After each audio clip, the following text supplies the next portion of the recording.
Welcome to the Stone and Wood Post Show, another unbelievable event here at the Western Australia Margaret River Pro Stop 7 on the World Surf League's Championship Tour, and we have plenty to talk about. We've got multiple winners now on both the Men's and Women's Championship Tour, and the winners ascending right to the top of the WSL ranks. Here comes Jordy Smith. He's finalled here before, but now his name will be etched into the stairs here, Flick. Oh, it's so cool to see two of the big boys there. See Justin, looks like Binsy's giving him the chair up there. A bit of a lopsided chair. But, I mean, what a moment for Jords. I mean, the fact that he is now in the yellow jersey too, heading into that next event, is incredible. At the stage he's at in his career, finding some of the career best form, it's inspiring. It really is, yeah. You know, he's been in such good form, not only at this event, but all year. And he finds himself at the top of the ratings now, deservedly so. And, you know, it's all about what happens now for him. It's all about making that 5. How far up the 5 can he get? You guys don't need an introduction, but I'll give you one anyway. Thanks, Felicity mate. Parmentier, Richie Lovett, Ronnie Blakey, and we have just seen a really massive result for Jordy Smith, who has overtaken Italo on the ratings now, broken through for an 8th Championship Tour win, and the first time in his career, I heard Joe saying it, that he's had 2 CT wins in a season. So he is well set up to make a run at a world title shot this year, Rich. Yeah, absolutely. And, you know, Italo was miles ahead coming into the first few events of the season, was totally dominant, but consistency has prevailed. And for George to get 2 wins in one season, that's pretty remarkable on his 18th year on tour. It's a really easy story to get behind because the surfing's undeniable. He's a purist. He's a power surfer. All the fundamentals have been there. He's given us highlight moments in his video parts over the years. He's ticked the wins at all the right places. So, yeah, it's great to see him on top. A class act as well.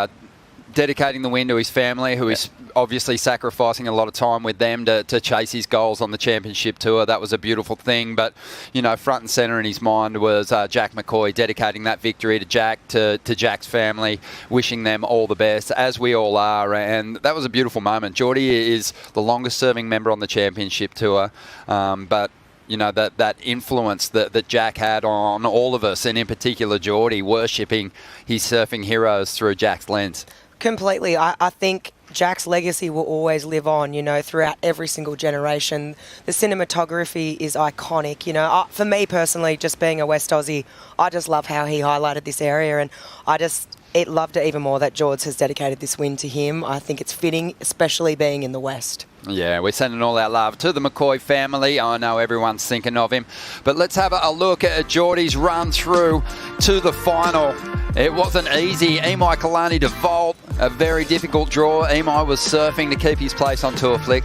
Yeah, when you're coming up against, I guess, someone who has nothing to lose, well, basically nothing to lose, and just trying to gain, right, it can be pretty dangerous. And so coming up against Imai, yeah, tough draw for sure. But, I mean, this is when we had some serious solid power in the lineup here. And I'm just sorry, but how do you beat George out there? I don't know how you do, because this is where he really comes into his own. He just muscles and overpowers this wave, rides out with ease. Big dog on tour, and yeah, taking them down.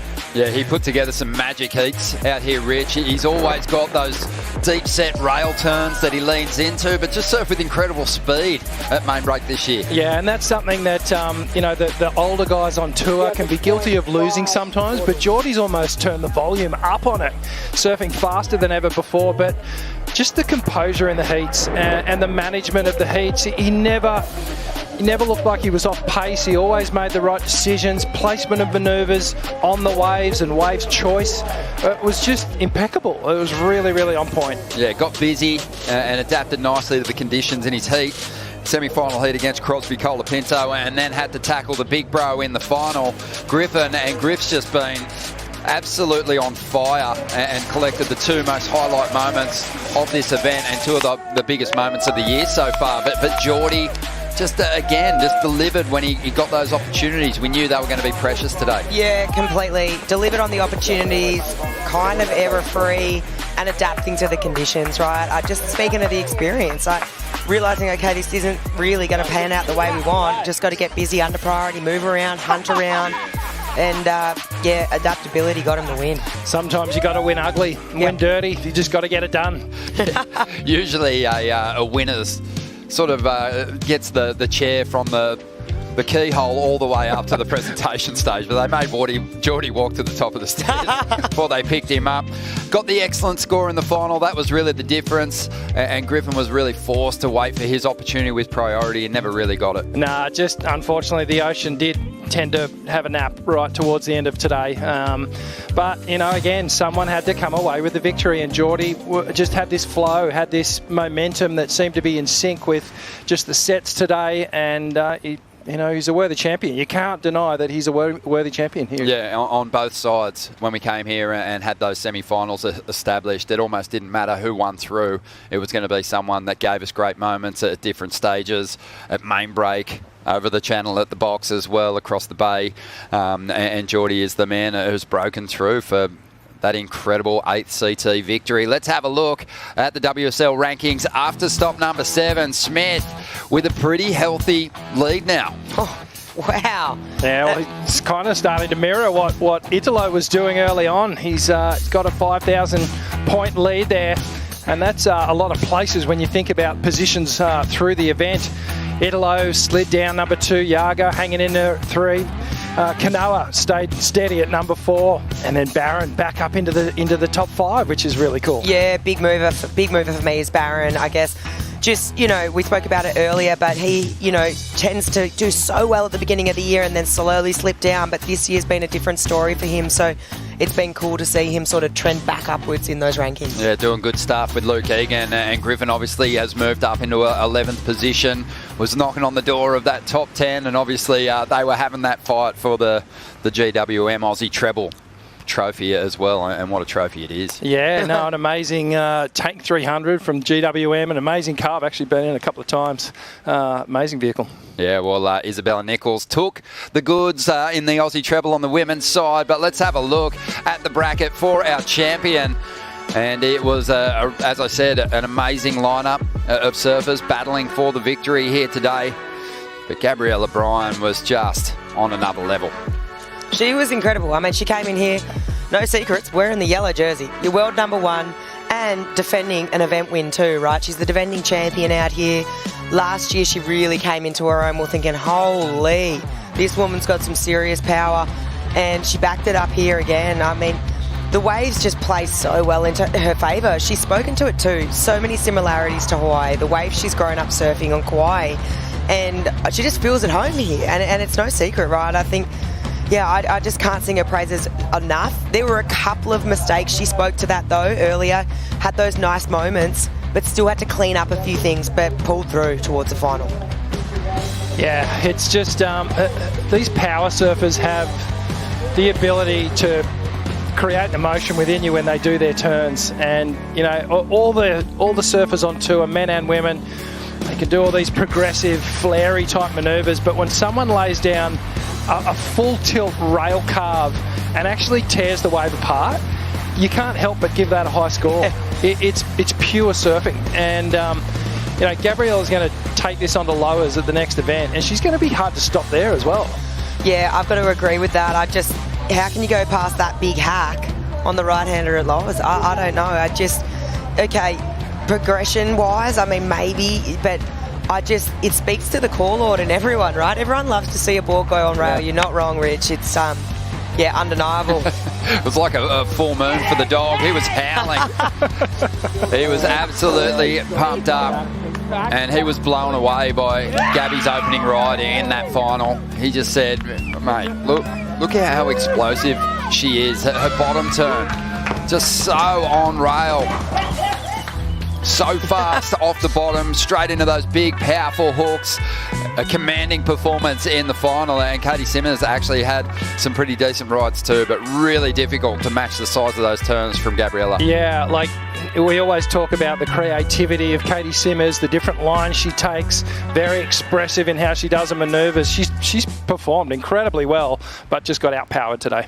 Yeah, it's just a really difficult thing to match up against when Gabriela's on, and she dropped the best wave of her career in the final on the very first wave. It's so hard to come up against that in the conditions we had today too, with so much wind, you know, just physically, Gabriela being so much, you know, bigger, stronger, like, and Caity spoke to it yesterday. She's like, I'm going to blow away tomorrow. I heard it's going to be really windy. And it is. It's so tricky. Like, when you need to work on that impersonation. I need an American accent, I know. Not in my voice box condition, Ron. You sound like Micro.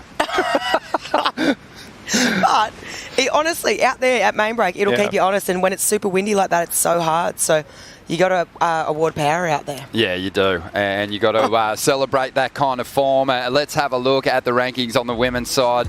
It is a super impressive run that Gabriela Bryan's been on, but it's close at the top of the rankings. We saw a couple of times in the quarterfinals, Molly Picklum, Caity getting themselves to the top of the ladder for a moment on the live rankings. But Gabriela always responding beautifully, and the power, it kind of echoed what we've seen from Carissa Moore out here over the years. And I know Carissa was really backing Gabby in a big way to get the job done. Yeah, absolutely. Messages coming through from Hawaii, and the yellow jersey actually got passed with each round. Back to Caity, back to Gabriela, and it was like a step-by-step process, but Gabriela finds herself right at the top by a couple of thousand points here, so not as big a lead coming into lowers, and there's just a host of women behind her that are itching to get up there. Really good-looking leaderboard. Oh, it's unbelievable, and Flick also, that's the field you're looking at that's going to be attacking the last events of the season. It's cool when you look at that field. It's exciting. I can't go past it. You know, little Erin yesterday, the moment when she found out that she was going to be on for the rest of this year's tour, because, yeah, you know, she had teary moments there, and I think, you know, I just know how hard she works, and, yeah, she should be super proud of herself. Most definitely. Well, it is time to hand out the incredible trophies here at the Western Australia Margaret River Pro. We're going to throw it down to centre stage with Joe Tappel. Thank you so much, Ronnie. Hi, everybody. Want to say Kaya, the WSL acknowledges the Wadandi people as the traditional owners of the Margaret River region, and we want to thank them for welcoming us to their buja, or their country. We pay our respects to the Wadandi community, to the elders past and present. The WSL is committed to the ongoing learning about the local history, the culture, and the language of Wadandi Buja, saltwater people's country. They have asked us all to walk softly on their country, respect the ocean and the waterways, and we wish to also extend this acknowledgement and respect to all First Nations people who join us here in person and also on the broadcast. Big thanks to Uncle Wayne Webb, Zach Webb, for teaching us so much. We've been all blessed and lucky enough to learn so much from them. They've taken us into their forest, teaching about the river mouth, the dream stories, and we are so thrilled to learn about this incredible culture of the land that we stand on today. Big round of applause for everybody being here on a special day for professional surfing. This is the official awards presentation for the Western Australia Margaret River Pro. It's the 7th stop of the World Surf League Championship Tour. It's a big one. There's so much in it. All the drama and excitement, ups and downs of the mid-season cut. Big congratulations to the top 22 in the world on the men's side, the top 10 that made the cut at this event, and they're going to compete for a world title all the way heading to Cloudbreak at the WSL Finals. Give them a round of applause. Putting on a show for you guys. Absolutely scoring at this venue. Really tests people. Probably the biggest waves we've had height-wise on tour. Big main break, and then challenged over at the slab across the bay. We haven't run at the box since 2019, and we got to see 6 big heats, and that makes us feel good to see how the depth of talent for our athletes on the World Surf League Championship Tour, to be able to test themselves over that heavy water wave, and also to lay down some big old rail cutbacks here at main break. Let's hear it for Willow Hardy. Oh my goodness. She took off on a wave that was enormous. I can't wait to follow her on the Challenger Series. What about Bronte McCauley as well? Oh my gosh, don't call it a retirement.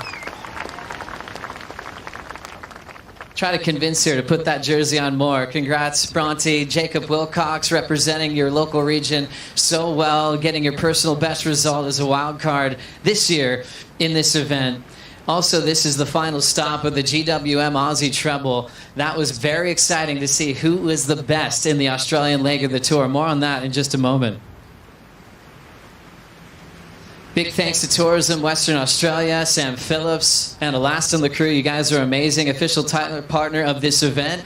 Also, big thanks to all of our event partners from Red Bull, Yeti, Surfline, True Surf, Bonsoy, GWM, Stone and Wood, Oakberry, Hydrolite, BioGlan, Boost Mobile, Bond University, Fat Boy Bikes, Rusty, Shire of Augusta, Margaret River, and Spud Shed. Let's give them a round of applause for making all this possible. Big thanks, of course, to Surfing Western Australia. You guys are the locals here that help us build this entire scaffolding well before we show up. All the local community here in the Board Riders Club giving us your beautiful surf spots for this entire waiting period. Thank you to all the fans. All your cheers, reactions, showing up on dark with us means a lot. You guys make this event really special. So thank you in person, and thanks to everybody watching right now on the live broadcast around the world. Got some great people up here with me to help me with the trophy presentations. A familiar face there, Jesse Miley Dyer, competed here on tour and also leading things as the commissioner of the World Surf League. Let's hear it for Jess. And this man here, Richard Shaw from GWM, Western Region Manager, getting us really excited about what's about to happen, seeing that GWM Tank 300 right here on stage with us. Big thanks, Richard, for everything you're doing for pro surfing. Let's focus in on the GWM Aussie Treble champions. Let's give them a warm welcome to the stage, bringing up Isabella Nichols and Jordy Smith.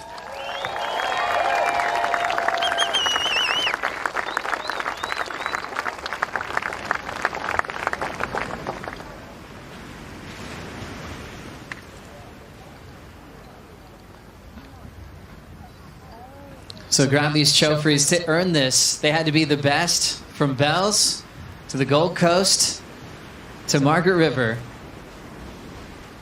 First, I'm going to start with Isabella. I saw you jump into your GWM Tank 300 yesterday, soaking wet. How did that feel? I didn't want to ruin the car. Hey, it was beautiful. The inside was great, and I'm excited to drive it around on the Gold Coast. You know, being the best in Australia, coming from the Sunshine Coast of Oz, what does that mean to you that Tank 300 stays here in your country?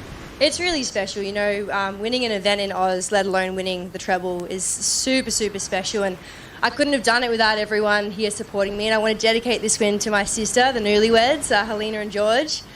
Also, thanks to my family for being here, Mike McCullough for housing us, Kurt Bottle, everyone who's been in my corner. Like, I couldn't have done this without everyone's support, so and also everyone here in WA, thanks for the love, and we always love coming here, so thanks for hosting such an incredible event.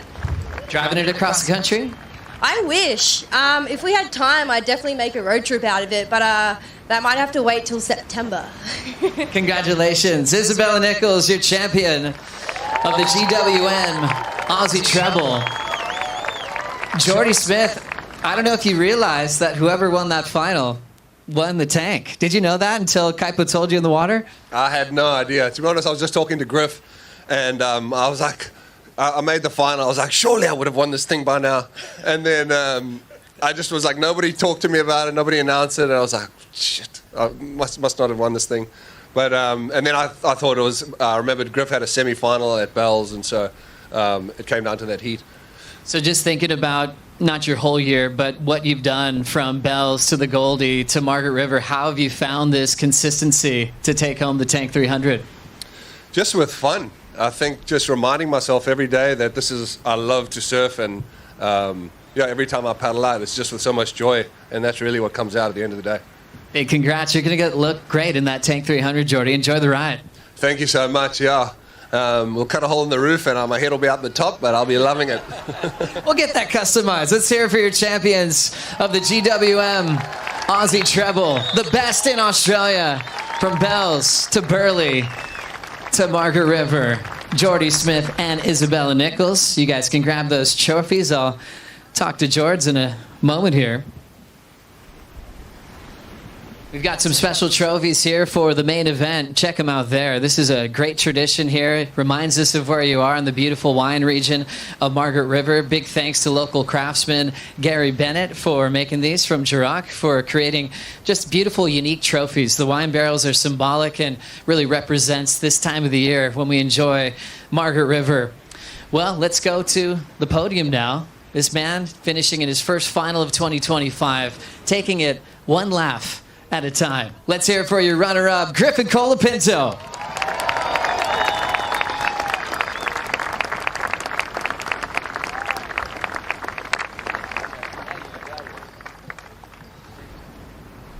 Griffin Colapinto finding some unbelievable magic at this event, where I love when you come into the beach and you just start cracking up. You know, Tommy's talking to you and you're just laughing, you know, because you found those miracle moments, that wave in the box, saying that was like the best moment of your career, and then the 10 where you said the same thing because you're feeling that good.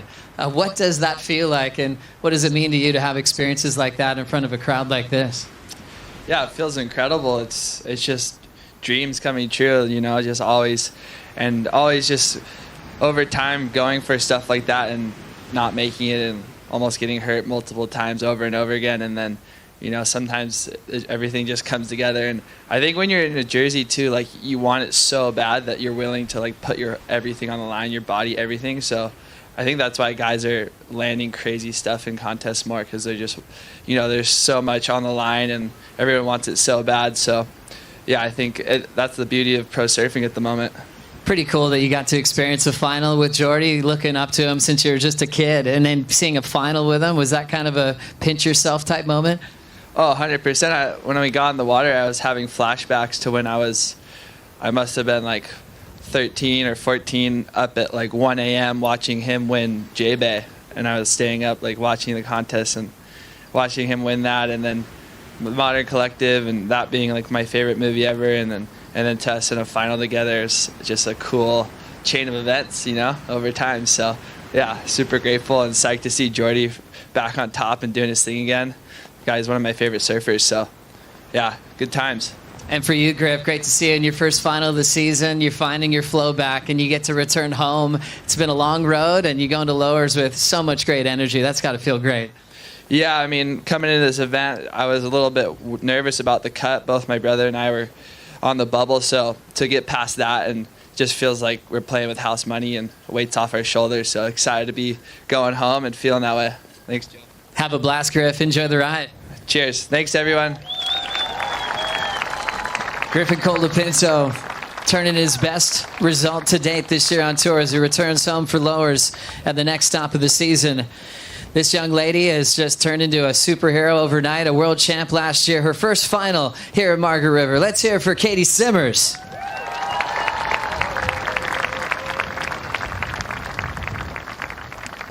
Congratulations. Thank you.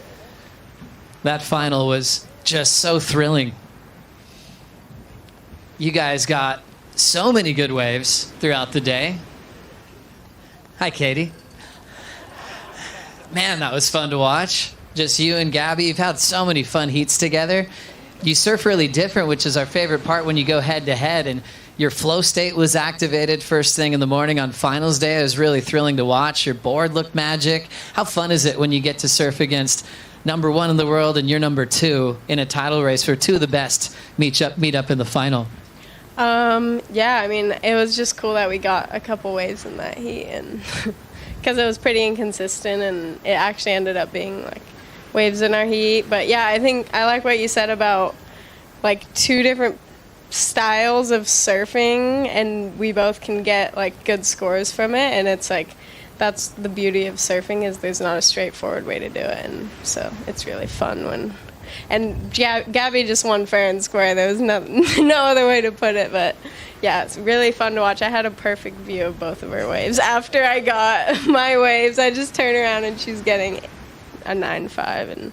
And then her next wave, too. I literally watched both of them from paddling out. And I was just like, well, whatever. You talking about rhythm in your semifinal, where you took it's kind of the opposite flow, where you kept rolling into the best waves, and then that moment you had with the dolphins. I don't know how many other sports in the world feel mystical moments like that. What did that feel like? Yeah, it was definitely mystical, because I've never had. It was definitely one of the more special moments I've had surfing, and because I don't think I've ever surfed on a wave with a dolphin, and so yeah, it was just it was really cool. Thanks for all your great surfing and the entertainment, Caity. Number 2 in the world, you get to go home to California. Best of luck there. Thank you. And thank you to everyone watching. Thank you, Western Australia, and my sponsors and the people that love me, and WSL, and yep. Thanks, everyone. Thank you, Caity. Let's hear it for Caity Simmers. What an incredible human. And world number 2, reigning world champion. Now, this guy is turning into one of the best seasons of what's been a storied career. 18th season on tour. The first time he's won 2 CT events in the same year. Let's hear it for Jordy Smith.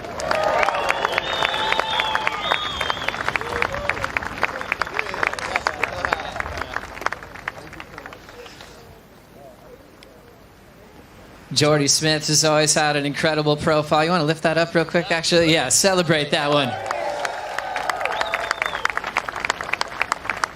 His first barrel. We might have a mini barrel. This is a great one. You deserve it, Jordy. I think we talked about this in El Salvador, how much it means for all of us that have been following your career all these years and seeing you in this point of your life. Great family man, great father.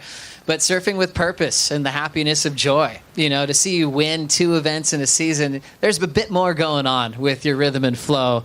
I know you've been explaining it a lot to us this year, but this feeling right now on this podium, realizing that you're number 1 in the world, what does it all feel like? It feels incredible. I think it's just a testament to, like, every day keep showing up, trusting what you're doing, and not only for myself, you know, I can't just say that I've been doing all the work. I've got such a great team of people behind me, from Garth to Nick, my wife, my family. They're all a part of this, you know. So there's a lot of dedication every day that goes on, and I'm sure all the surfers, you know, live a similar path. But for me, this year has just really been about have fun and enjoy this, because it's not forever. It feels like you're looking at heats differently. You're owning that role of being the veteran on tour. You've seen so much. You know, it's rare for you to feel surprised, and you're establishing dominance in heats, but with joy as well. Before heats, how has been that, managing that headspace to be consistent with that? Yeah, well, now I ride set waves. I used to just take off on insiders and try and polish a turd. But now now I'm riding set waves because all these young generation, they're just so good. You know, and if you don't ride the best waves, you lose. 100%, Jordy. Well said. Back to number 1 in the world. First time for you since 2017 in France. Going to Lowers, where you've won before, and you actually lived before. What are you looking forward to heading back to Southern California? Just a different change of pace. But I think everyone's going to be kind of fighting for that top 5 now, and there's a lot of guys that are swinging for it, so that's going to be really exciting. And I think just having that opportunity to kind of push yourself against all the best in the world is all I'm really looking for. And take every day for what it is, and don't think too far down the line. Congratulations, Jordy. Enjoy the moment. Thanks, bro. Jordy Smith, your champion at the Western Australia Margaret River Pro. He's always had great success at this venue, and now finally getting the top prize. Well, we got another yellow jersey to talk about. Your champion now in back-to-back seasons of this event. Let's hear it for Hawaii's Gabriela Bryan.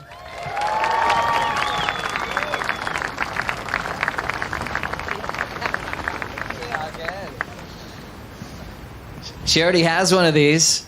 Throw it up there. The road to the final is always a fun one to watch. You gave yourself a 3 out of 10 critiquing your own performance the other day, but saved yourself with your brilliant power surfing in a 9. But then things changed on finals day. There wasn't any of those wobbles or falls. What was the difference waking up this morning? Yesterday was a bit of luck involved, and someone sent me that wave, and I'm so grateful. But yeah, man, it feels way better to make heats when you get the opportunity and you're on the best wave. So that was kind of my goal, and I had to do that. I had 2 really hard heats, so this was really trying to be on the best waves.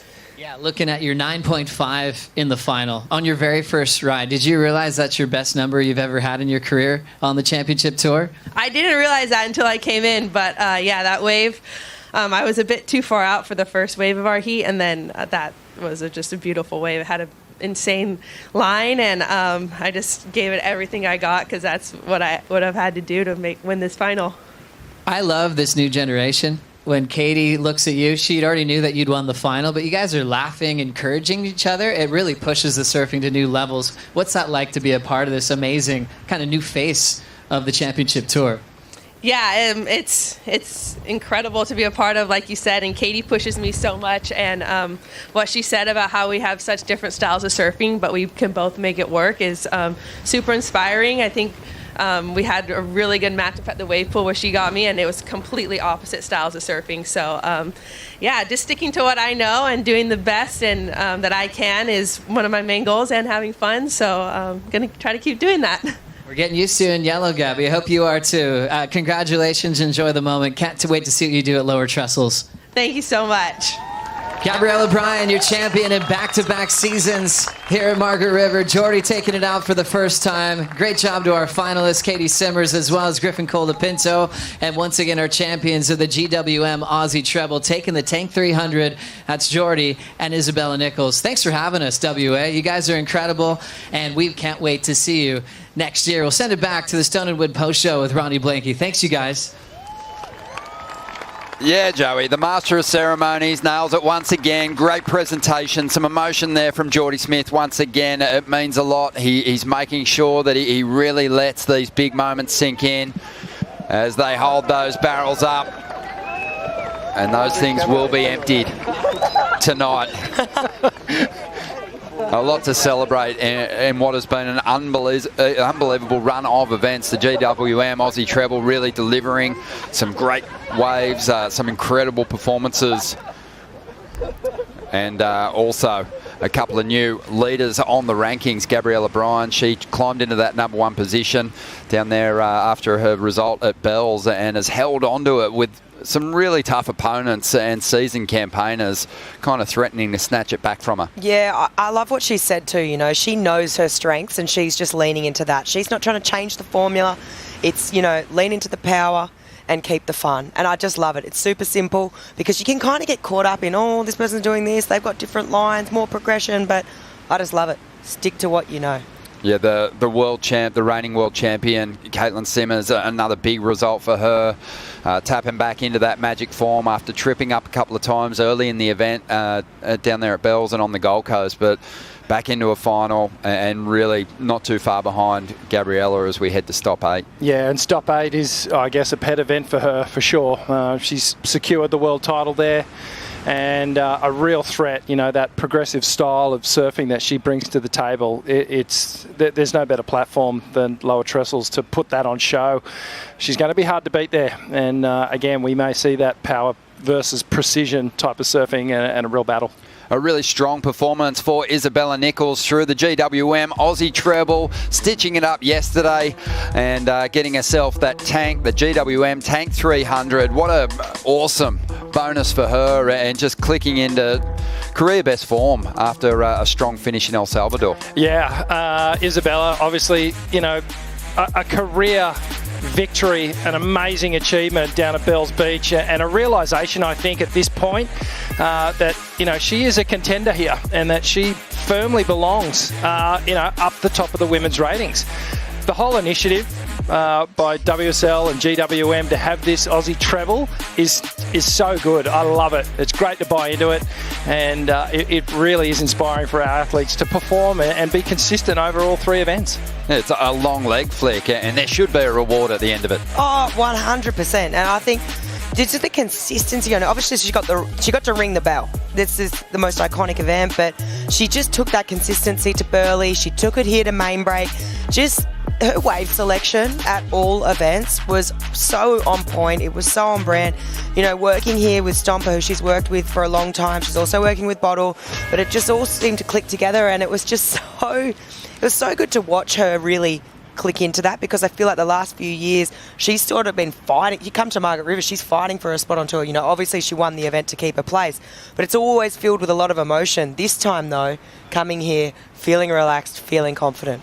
Yeah, and we've touched on it a couple of times throughout this contest. There is a small group of surfers who get their event wins on their forehand, and it felt like it was going to be those people really looking to capitalise on this run of Australian events that was going to see them heading right Isabella Nichols too strong, and we expected Jordy Smith to turn in a pretty good performance too, and he ended up snatching the GWM Aussie Treble title from Kanoa Igarashi, who was brilliant through the first 2 legs.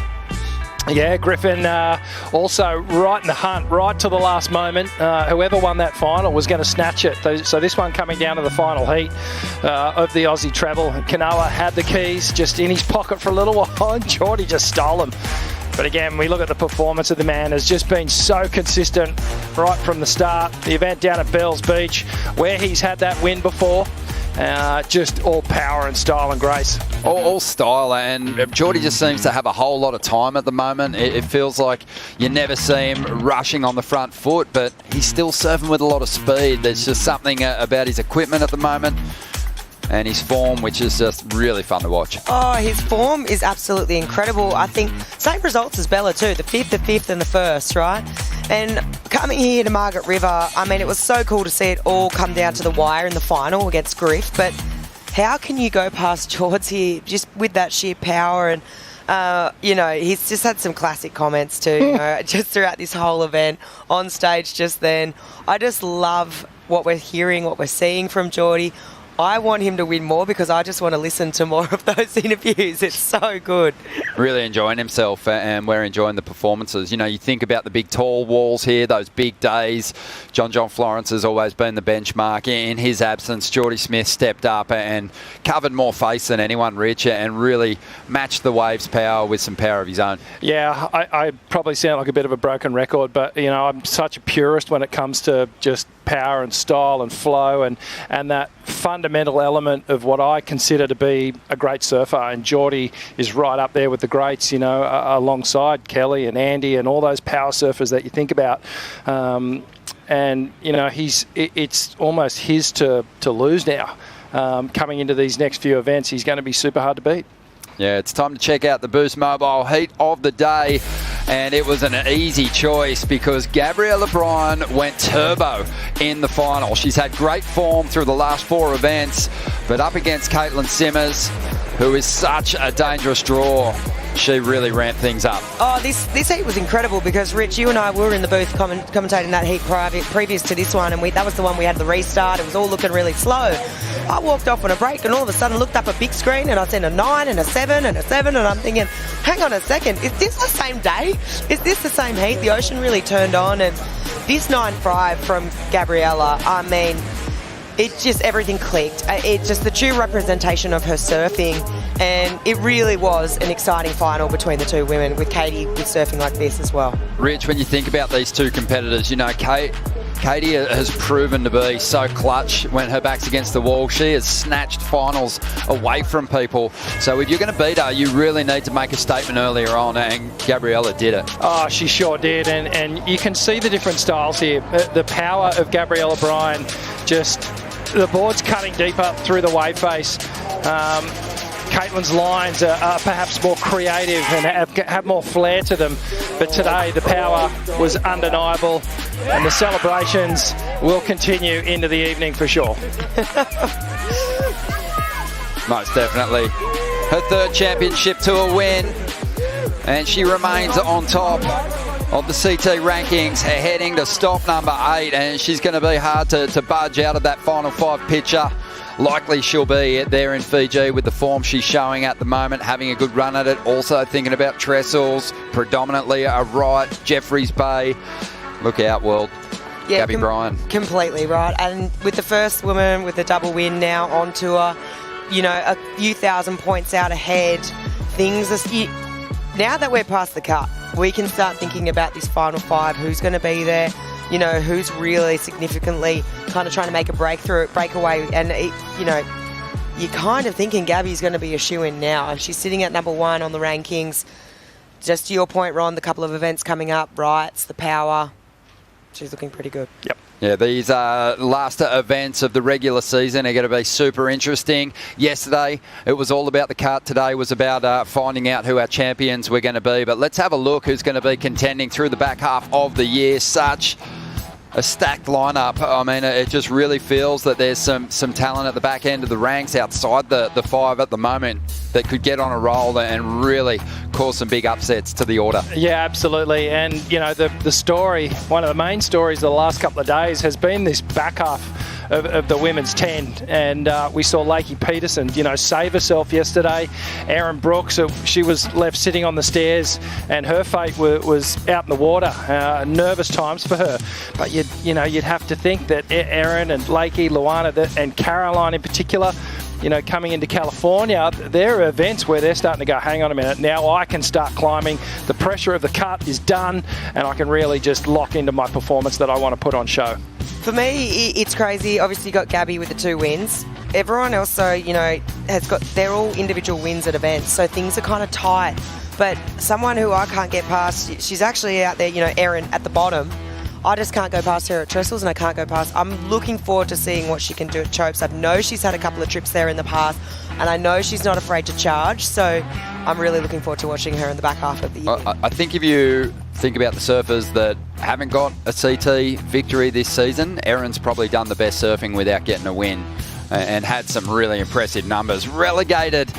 And we know that it was a different story this year. There was a qualification story happening for surfers that finished 11 to 14th, and there was going to be someone missing out on a place, having to go back to the Challenger Series. As things unfolded, that person ended up being Sally Fitzgibbons.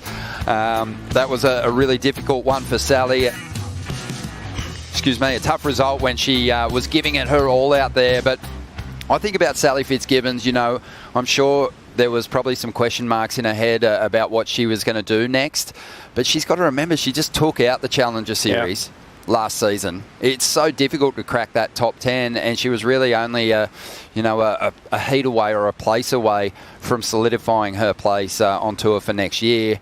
I just think Sally is too strong with the field expanding not to have another go at the Challenger Series. I think in the regular season, I see her easily requalifying with more spaces up for grabs. So that's going to be a really interesting one to watch to see what she does. I don't have any doubt in my mind that she's going to requalify. She's just such a weapon. I mean, think about the consistency. She's such a warrior. She loves the game. She loves competing. There's not a shadow of doubt in my brain. I think it's to all the women on the Challenger Series, and I can, you know, you thinking about drawing comparisons with Sally. She's just too good. She's too good. And then you think about those other surfers that finish 11th to 14th. They get a lot of time to take a break from the tour and work on their surfing and then come back reinvigorated for the 2026 season. Yeah, absolutely. As we expand the amount of women on tour for next year, it's going to be super exciting. And I echo your sentiments. I think Sally will brain the Challenger Series again. She'll find a way back onto the tour. It was funny, not funny, but she sort of messaged me a couple of events ago. She said, this season's been a beautiful mess. You know, there's been moments where she's shone and put down an amazing performance. Just a consistency, I guess, has just been a little off, but she'll be back. It's too good. Let's have a look at the men's field. Those that survive the cut and will challenge for the final 5 in the back half of this season. And again, it was super intense in the last few heats of the event, with Imai still chasing that 22nd spot. Alejo hung on in the end. Crosby Colapinto saving his place on the CT. But much like the women's, an incredibly stacked field with a lot of talent, a lot of event winners in the mix, chasing glory. Oh, it was tough times for me to watch Cole, Al, Crosby and Alejo, right? I think Alejo had the hardest job, just to sit there and wait and watch it all unfold. If Imai did the almost impossible and get the win, you know, Imai would have jumped up into that last place to make the cut. But for me, it was fun just watching Al. He had no bloody idea that heat was the heat of his life and basically going to dictate the next 2 years of his life, or year and a half. And just to watch him go out in that heat and have no idea and come in and be like, oh, okay, there we go. And just the celebrations after were pretty classic, just pretty on brand for Al. Al Cleland reminds me of Italo Felipe when they first came onto the tour, in that he's just already in attack mode. Gabriel Medina much the same way. You know, willing to kind of risk it all in heats just to put his best surfing out there in the water. And as a result, I think he'll get more and more comfortable as he gets more reps. Relegated to the Challenger Series. You know, some really big names there. Some sad stories as well, but some surfers that have shown resilience in the past and gotten themselves back onto the CT after being cut. Yeah, absolutely. Arcal, obviously, congratulations being a new dad as well. Some extra motivation there. A couple of the Brazilians, and to me, there's three names that stand out: George, Pitar, Sammy Pupo and Liam Bryan, that I feel like have done some amazing surfing this year. Incredibly high scoring heats, but have just come up against people that have just been on a total heater. These guys have shown in the past too that they can dominate the Challenger Series, and I think they'll do it again. The top 22 pace. Yeah, it's interesting. Even you look at that list and it says relegated. Just can't not mention it. You know, the Ramsey and the Gabby story. You know, they obviously suffered some serious injuries, so we'll wait to see what happens there. But still waiting to see Gabby make that return eventually. But yeah, a credible list of such talent on there, and I just think that we're going to see a lot of those names return next year. Medina still recovering from the pec injury, but already looking pretty acrobatic in his return to the water, Rich. Yeah, definitely. We're starting to see a couple of social media clips drop in the pool and also in the ocean, and he's looking good. Oh, he's so scary. But Ramsey, we're wishing him all the best too. That was a difficult injury he suffered down there. Looks like he's lined up for surgery as well. So wishing him all the best. Let's have a look at the Vissla Shaper rankings, because there has been some movement at the top. Biolis continues to hold down that number one spot, and he can thank Gabriela Bryan for that, and of course the Colapinto boys. Oh, well, man, jeez. That is just absolutely crazy, 174,000. But what a team of surfers. I mean, he's the Colapinto brothers, of course, but Gabby going back-to-back here 2 years in a row now, just proving, you know, even I think back to previous winner before Gabby was Carissa, and seems like Mayhem is shaping some incredible boards for the women here at Main Break. And yeah, faring really well. Does Sharpeye get points for Bronte McCauley's run through the event? Because possibly. Bronte bought that board from the local surf shop. So Marcio Suvi, it's time to get on the phone, give Bronte a ring and get a couple more sleds under her feet. Absolutely, or at least give her a start if they do end up winning it and get that trip out to the wave pool. They better give her an invite for sure. But yeah, well, we're heading to Matt Biles' home turf as well, the next event at Lowers, so watch out, they might extend their lead. All right, well, we have our champions holding those trophies up. Their names will be etched into the stairs. For Jordy Smith, his first win here in the West, his second win for the year. Gabriela Bryan going back-to-back here at the Western Australia Margaret River Pro. As we dive into some big highlights here, it's the BioGland Daily Dose, the big moments from an incredible event in the West. At number 5, it was so good to get heats back underway at the box, and this ride in particular from Griffin Colapinto. Oh, it's, you know what, I know he got a 10 for that air, but that's actually my favourite wave of the whole event. It was complete wizardry. We also saw Barron with the 8 out of the box. You know, it's been so many years since we've seen competition here, and the box delivered. I just was so excited. You know, everyone wanted it. Everyone from, you know, all the people here on the hill, all the West Aussies, surf fans, and it was really cool to obviously see this moment. Local boy Jacob Wilcox to get the start out there. It's something he's always dreamed of. Yeah, this was the heat where Felicity Parmentier lost her voice as Jake Wilcox absolutely burrowed his way through some incredible rides. They call him Chippo, and he chippoed into a couple of brilliant pits out there. Coming in at number 4, just a veteran performing and putting together some of her best rides in a long time. Lakey Peterson survives the cut, dropping a huge heat score total. And man, oh man, she was so impressive. It just always impresses me and inspires me when I see people perform under pressure, because pressure can be so crippling. And Lakey just, in her post-it interviews, was so open with just saying this has been one of the hardest weeks of her life, having to muster up the courage, keep that self-belief, and she just unlocked some amazing performances here. Didn't look stressed, didn't look under pressure at all, you know, really just digging into how we know she can surf, performing well, and well, she climbed up the ratings and made the cut. And being the 15th seed, she came up against some really tough customers to get that result. Coming in at number 3, Griffin Colapinto. He was the human highlight reel here this year, Flick. Perfection. He was a surf movie, that's what he was doing. I can't believe this air, the height, the rotation, the beautiful seamless landing. It really, as far as surfing I've watched in competition, that was my favourite air ever witnessed. Unbelievable stuff from Colapinto. But coming in at number 2, it is our women's champion, Gabriela Bryan. Looked rock solid. We've been placing her as the favourite at each of the stops since her victory in El Salvador for good reason. She's in mad form, and today she kept her head together and got the job done. She sure did, and starting to look and feel very, very comfortable in that yellow leader's jersey. And with power performances like this, Gabriela Bryan, I might have to just try and wrestle it off her, because she's starting to feel really secure in that position, and with surfing like she did today, she's going to be hard to stop. Happy vibes all round. Gets the winner, and Doggo and the whole dog pound are going to be celebrating well into the evening. Dog's extremely excited, and just like the good boy that he is, he'll get a nice big steak tonight for his work with Gabriela Bryan.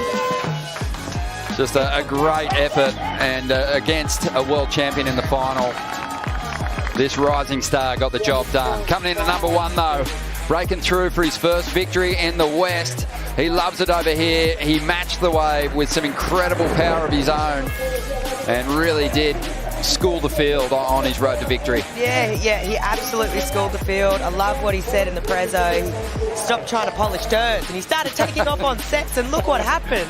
You know, scoring excellent rides. I mean, for me, George, you know, you talk about power, his rail game, obviously match made in heaven here at main break, but just the adaptability of today and realising how difficult the conditions were.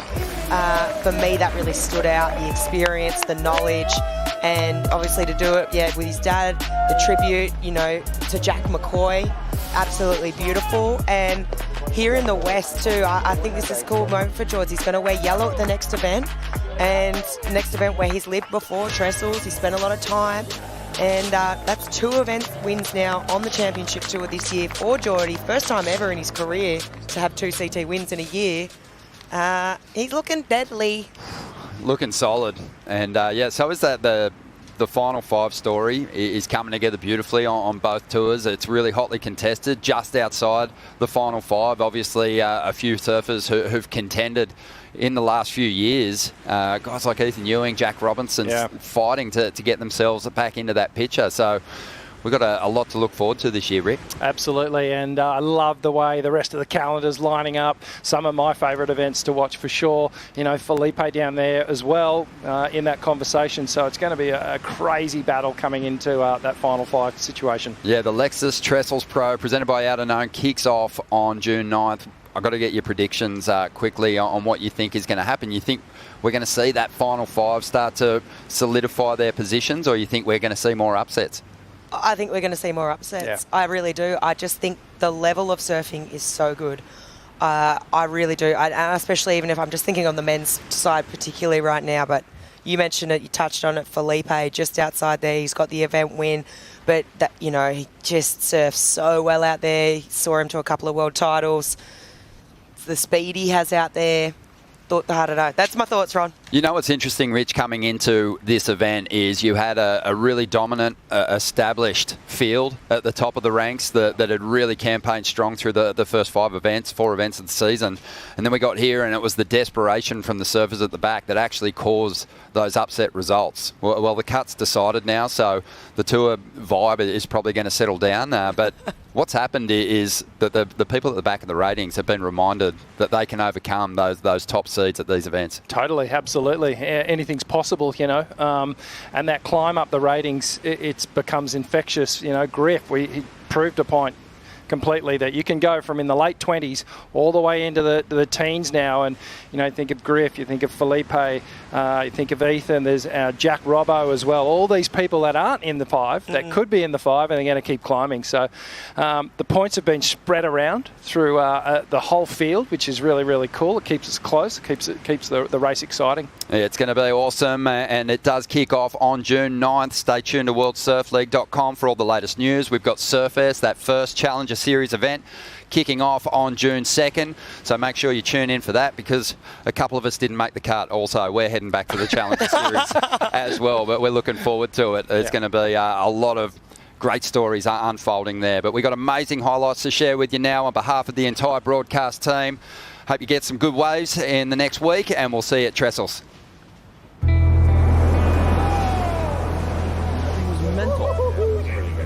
35-minute heats, 2 people in the water, for sure. So.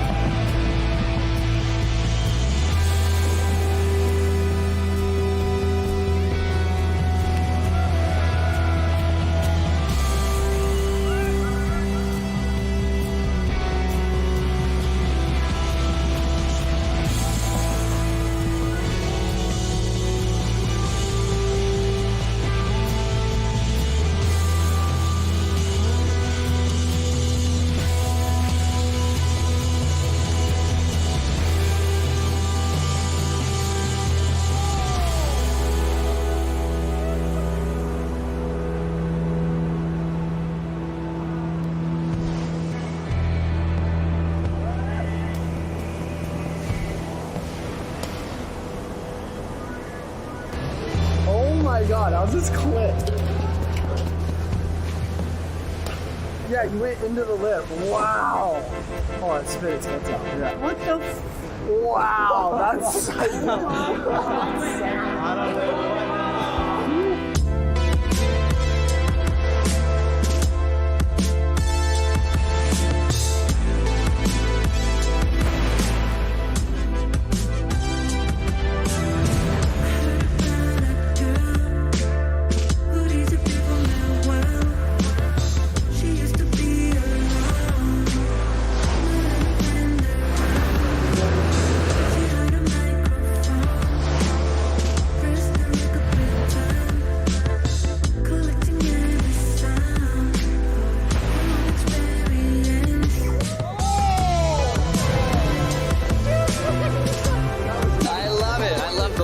so I love the joy. That's because we've got a lot of days to choose from. She's got the power to match these tall walls. Vahine, beautiful. Turn to get started and backs it up with an even stronger second move.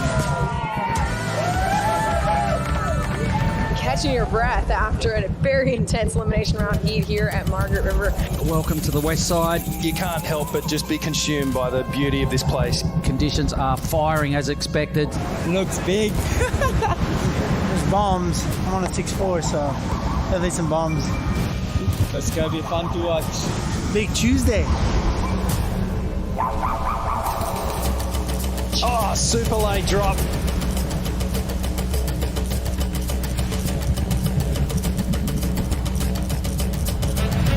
Wow. Have a look at this. When you're on the actual wave, it's just like, I feel like snowboarding, you're just like hovering. Wow. Huge set. I told you it's getting bigger.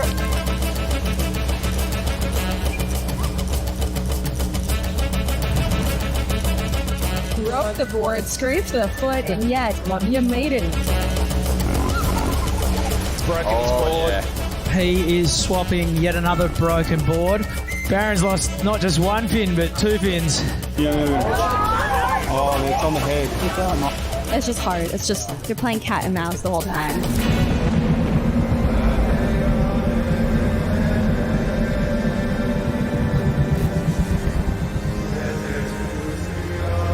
Huge takeoff for Willow, and she goes down at the bottom. 4 times overhead, stop it. Oh my God. It's not often you get to surf big waves like that in a heat, so that's always so fun.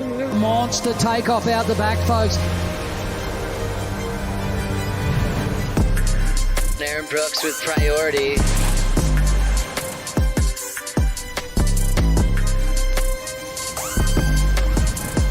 And Connor O'Leary just taming these waves out here at the moment. And have a look at the size of these waves. Mikey Madonna found a bit of cover.